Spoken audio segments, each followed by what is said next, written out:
Hello everybody and welcome back to the channel. In today's video we're going to be taking a look at the newly reissued Transformers Beast Wars 25th Anniversary Deluxe Class Scorponok, and my goodness is this figure actually fantastic for a mold which is actually older than myself. This guy is super cool, and I'm really glad that Hasbro are in fact continuing these reissues for the Beast Wars characters, as for those like me who didn't in fact actually grow up with this era, this is the best way to actually get some of these characters into the collection, or should I say molds, without spending heaps of money on some of those astronomical prices that these guys go on the aftermarket. And I'm just actually super glad that I've actually had the opportunity to experience this guy, as I've had so much fun actually messing around with him, transforming him back and forth, as well as the various gimmicks that Hasbro or Kenner actually packed into this guy originally. Now as we take a look here at Scorponok in the Scorpion mode, this is actually really impressive, especially as I'll keep saying throughout this review, for a 90s toy. In some regards I do actually think this guy puts to shame the Kingdom version, but I'll discuss that later on in the video when I actually bring that guy out for a comparison. You can see that in regards to the head sculpt, of course, is nowhere near as good as what you would expect from today's technology, but for a 90s release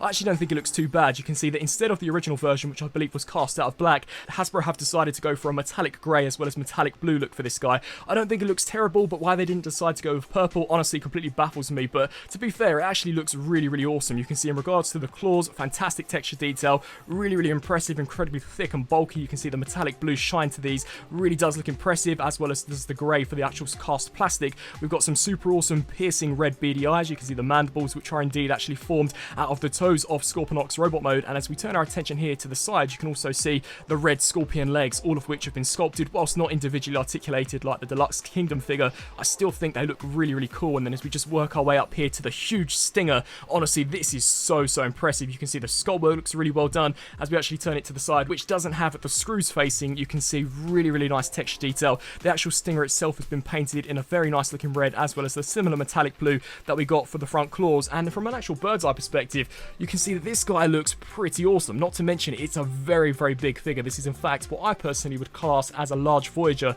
at least by today's standards, especially here in the Scorpion mode. As we just flip here to the underside, you can see quite a convincing looking Scorpion. Honestly, not much robot mode kibble here, besides the obvious placement here of the bot mode head, but other than that, really looking cool. Now in regards to articulation, we do in fact get a swivel joint here at the shoulder, a hinge joint here at the elbow. The claws can in fact rotate left to right on very stiff joints. These legs here can hinge up and down. The actual Scorpion tail itself can shift forwards and backwards, and for transformation you can indeed actually rotate this here left to right. But getting down to some of the gimmicks which honestly make this figure for me, these are so cool. And would it really hurt to pack some of these gimmicks into a mainline figure nowadays? I don't think so. Honestly, I do actually miss getting some gimmicks on mainline figures, as back in the day, especially Transformers Dark of the Moon, where you had the mech deck weapons, of course you had the missiles, you had the Ironhide cannon that was embedded in the chest. They were some of my favorite gimmicks, and it is just a shame that whilst today's figures are very well done, I do think that a gimmick definitely wouldn't go amiss every so often. It certainly wouldn't have hurt to actually put a spring-loaded mechanism in the Kingdom Scorponok, but nevertheless, actually getting down to some of these, my personal favourite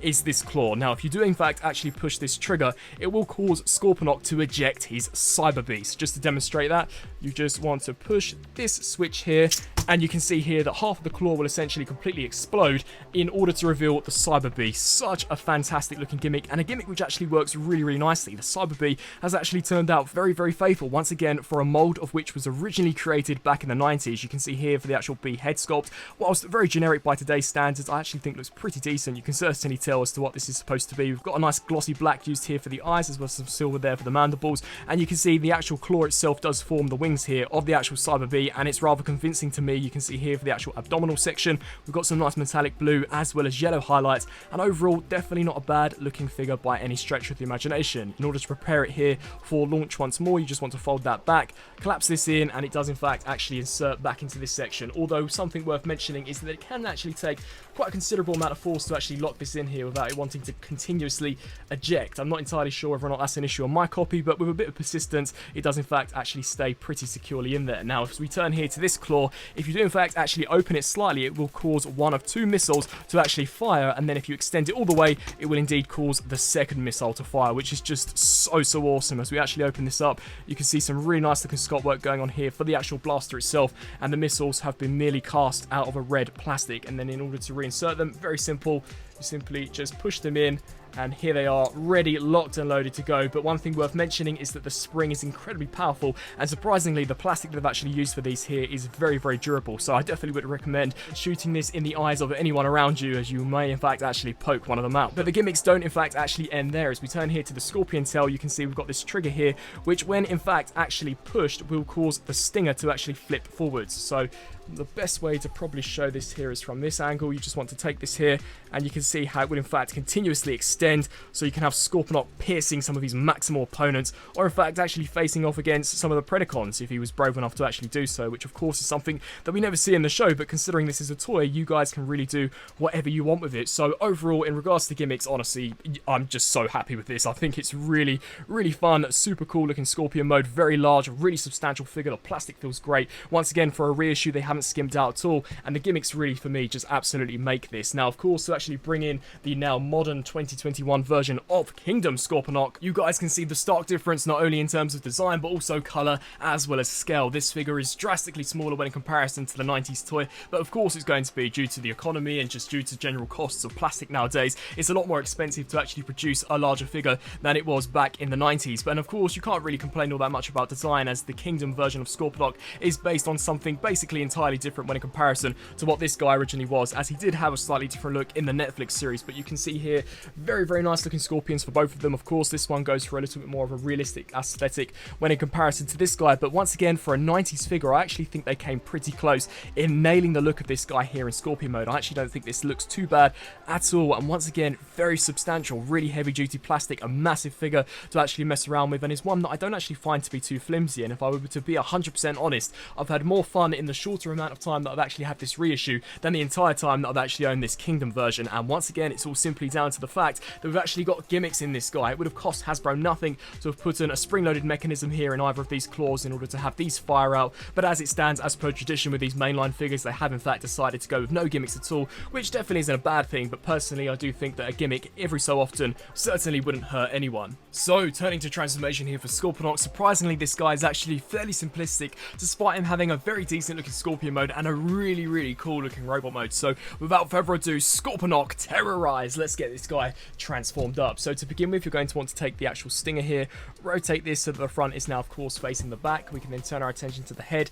just essentially disengage this section here from the main body. You can see how the Cyber Bee is very spontaneous and eagerly wants to go and electrify Optimus Primal, but just bring these legs here down, flip them over the top here of this section. We then want to take the bot mode head, spin this around, hinge this section all the way out, and you can see that that has in fact revealed a peg that will indeed peg into this center port. So bring this here all the way up until you do in fact actually lock that there into place. We can then come here to the legs, bring these down, fold out the toes as well as the heel spurs, just like so. Take these legs, which I actually believe store a lot better than the Kingdom version, hinge those up. We can then take this here, and depending on how you wish to have it, you can either have it like this, or you can hinge it up and over the head, which is personally what I like to do, and then just rotate at the shoulders on both sides. Come here to the actual claws, rotate these here.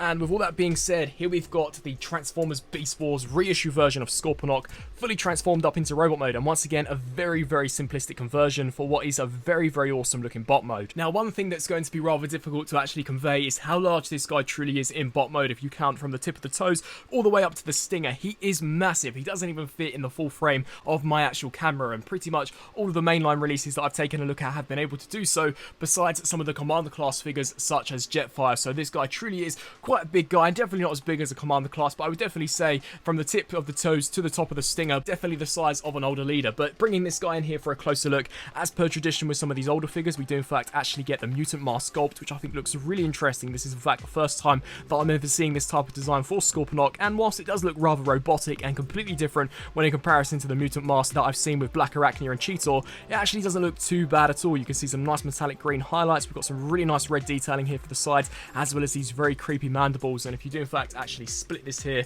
of course it does reveal the real face of Scorponok that we actually see in the show, which looks pretty decent. He has got a rather weird mouth design, but that's neither here or there. You can see a really, really nice attention to detail, very nice metallic blue used there for the actual face, nice gold for the actual eyes, and you can see a pale white used for the mouthpiece. And as we actually take a look at the details for the rest of the body, you can see a very musculature design going on here for the torso. We've got some hydraulics here in order to make him appear Cybertronian, and as we actually take a look at the shoulders, you can see some nice scorpion skin texture texture detail, and of course we've got those huge claws, much like we actually saw in the Scorpion mode. The same stinger, you can see the legs conceal very nicely here on the sides, unlike the actual Kingdom version, and the attention to detail for the legs I actually think is really, really nice. Now there is some waffling, so not much has changed within the last 25 years where Hasbro products are concerned, but doesn't look too bad. You can see a nice metallic blue used here for this lower section, whereas we've got a solid grey used for the thigh, and the toe design also looks pretty convincing. Now turning to articulation, depending on whether or not you have the mutant mask open or closed, we do in fact actually get a rotation here at the head, which can also look up and down very, very slightly due to the nature of the design. It is sadly slightly restricted.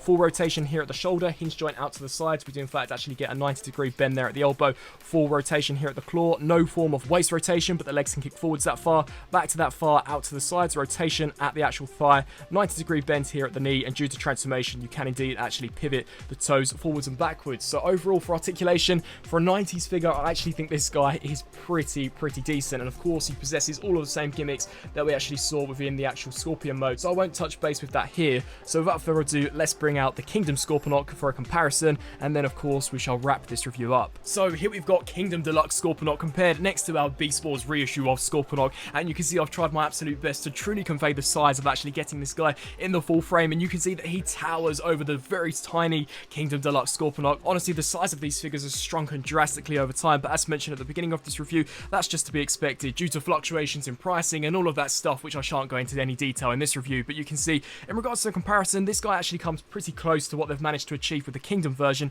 at least in regards to accuracy to the show. You can see the torso is very similar. I think the details are actually captured pretty nicely. Of course, there are some proportion issues, such as these giant claws and the huge actual stinger tail that sticks over the top of the head, but this guy was intended to be a kid's toy, and I truly think that he does a fantastic job. Very robust plastic, really awesome gimmicks, very simplistic transformation, and honestly, it's just a complete package of absolute fun. I really love this guy, and as mentioned in Scorpion mode, I've had more fun in the shorter amount of time I've owned this reissue than I have in the entire time that I've owned the Kingdom version. I really wish Hasbro would bring back some of those gimmicks to actually integrate into the modern day releases, at least where it doesn't compromise the look of the robot mode. I personally don't think a spring-loaded mechanism in the claws of this guy would have actually compromised the overall look of him, but of course, I'm not a designer, so I can't really comment all that much in regards to that, but overall, it is definitely nice to see the evolution of Scorponok from the beginning, and now, of course, up until this date, the most latest and probably the most accurate release from Hasbro and Takara so far. So, some final thoughts here for this Transformers Beast Wars 25th Anniversary Scorponok reissue.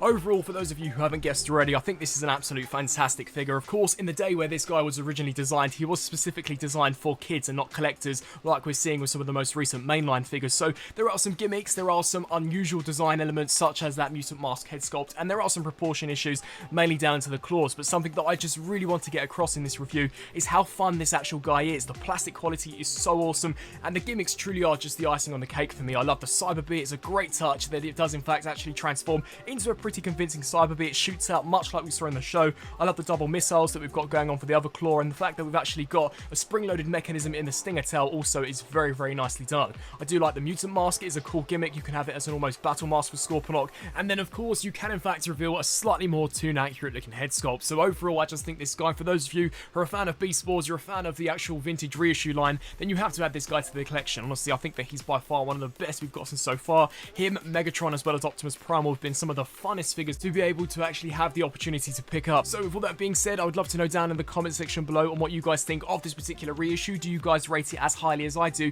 And also be sure to let me know what you thought of the review itself. And until my next review, I'll see you then. Thanks for watching.